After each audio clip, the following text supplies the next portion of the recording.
Assalamualaikum warahmatullahi wabarakatuh. Perkenalkan, nama saya Kuku Syafruddin. Di sini saya akan menerangkan beberapa uji dari SPSS ya. Dari tahap awal dari uji validitas, reliabilitas, terus nanti masuk ke uji asumsi klasik, normalitas, multikolinaritas, sama uji heterokedastisitas. Oke. Jadi yang pertama kita harus lakukan adalah masuk ke data view. Kita masukkan dulu data kita yang mau dilakukan uji. Ini tabulasinya. Kita lihat variabel view, ini harus tipenya harus numerik, desimalnya 2. Selanjutnya yang pertama yang harus kita lakukan adalah masuk ke uji validitas. Kita masuk ke data view, kita analyze. Selanjutnya correlate, kita pilih bivariate. Setelah itu kita masukkan variabelnya satu persatu. Kita klik option, selanjutnya centang mean and standard deviation, continue. Setelah itu pilih OK.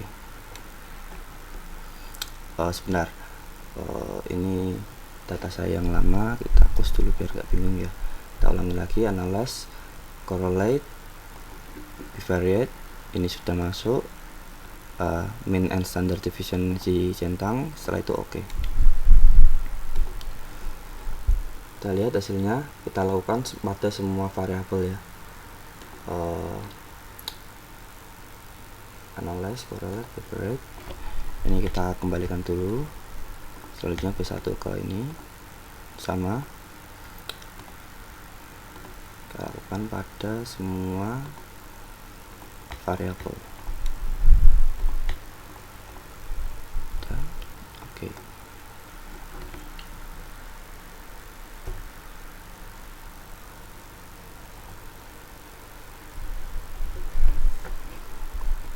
Terus kita bisa lihat pada kolom Pearson correlation itu pada baris variabel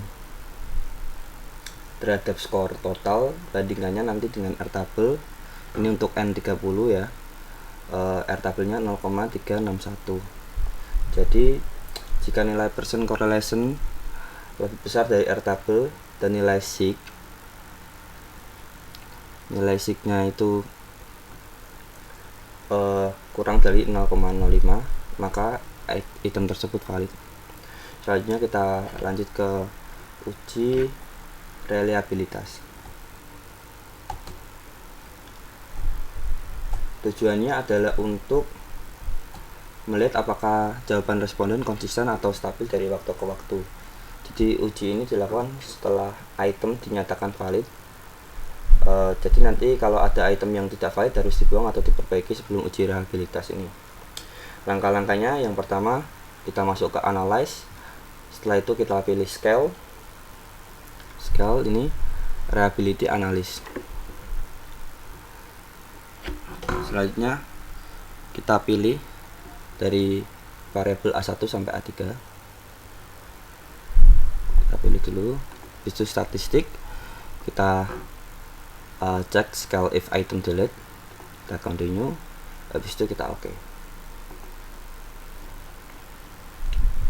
Oke, kita lakukan pada semua variabelnya.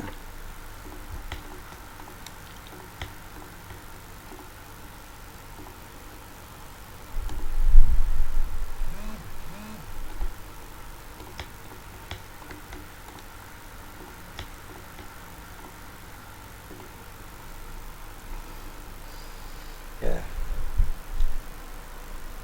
Jadi yang diuji reliabilitas ini skor totalnya tidak dimasukkan ya.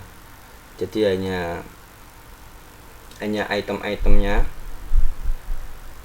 Cara membacanya sebentar.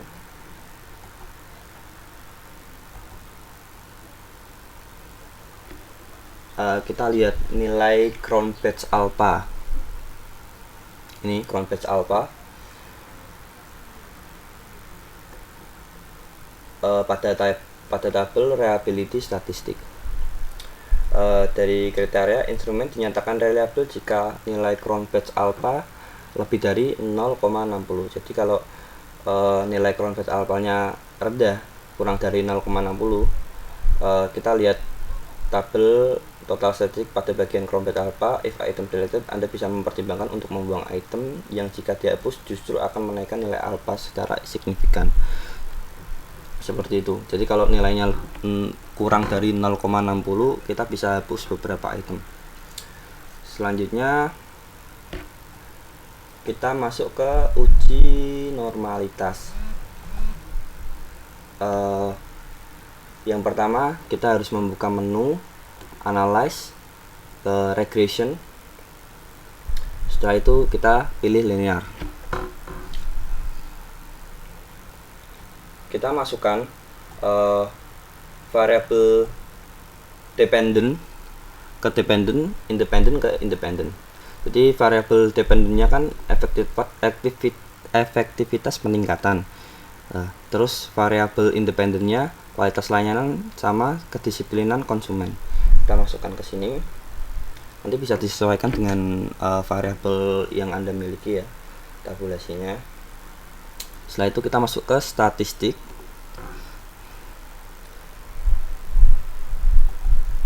Setelah statistik, kita centang ini ya, estimate ini centang, terus model fit, deskriptif ini centang, sama ini R square change, sama ininya dibuat jadi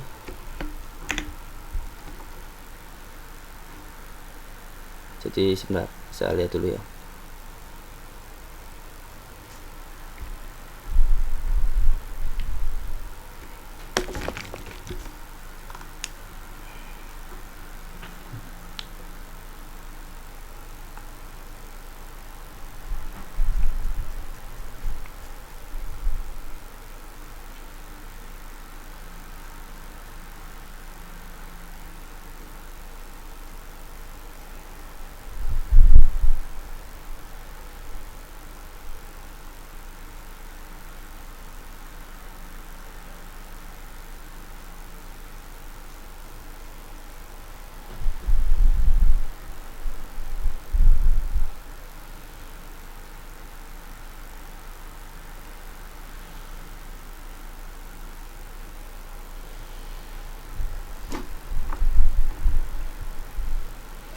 Ini dicentang model fit, R square change, deskriptif, terus ini collinearity diagnostic.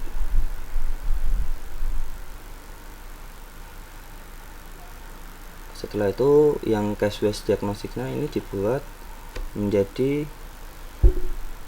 satu ya.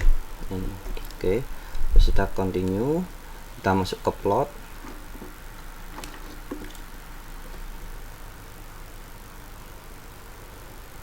Terus kita pilih nih zipred, masukkan ke X, terus ini sosisnya masukkan ke Y, histogramnya dicentang, normal probability plotnya dicentang, terus kita klik continue, kita save.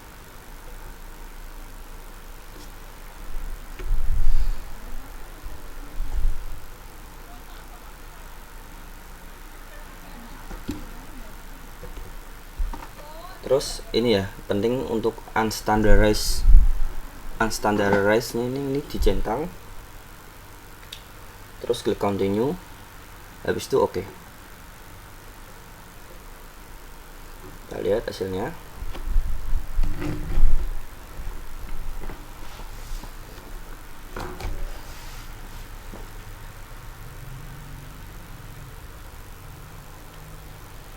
Oke, setelah semua pengaturan ini selesai, klik OK tadi udah. Terus nanti akan menghasilkan output seperti ini. Nah, kita bisa langsung lanjutkan ke uji normalitas. Kita klik analyze, terus ke non parametric test ini kita pilih ini ya, one sample KS ini ya.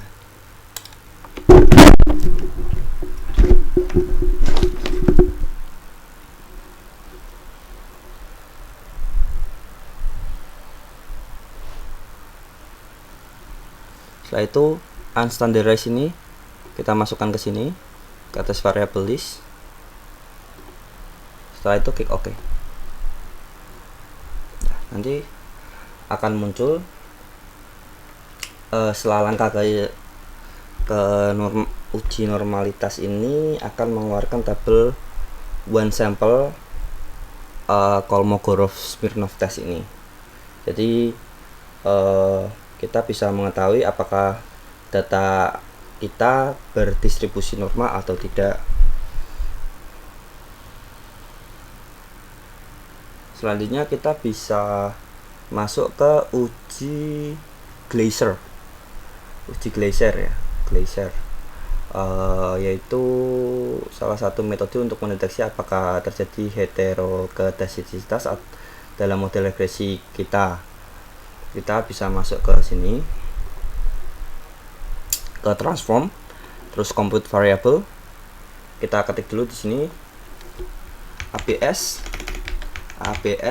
RES ini, terus kita klik AL ini, ke function and special variable kita klik ABS, klik 2 kali, masukkan ke ini kan ada data-datanya, kita klik unstandardized ini, kita masukkan ke sini.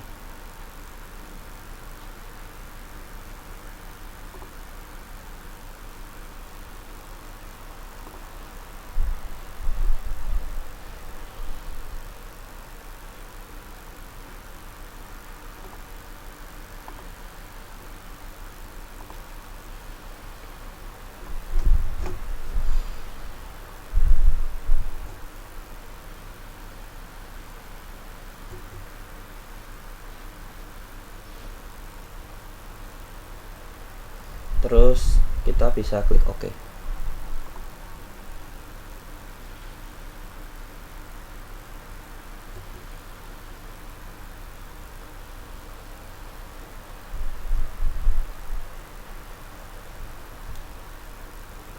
Setelah itu kita bisa masuk ke analyze lagi, regression linear. Efektivitas peningkatan ini yang dependennya kita ganti dengan average. Kita klik OK ya.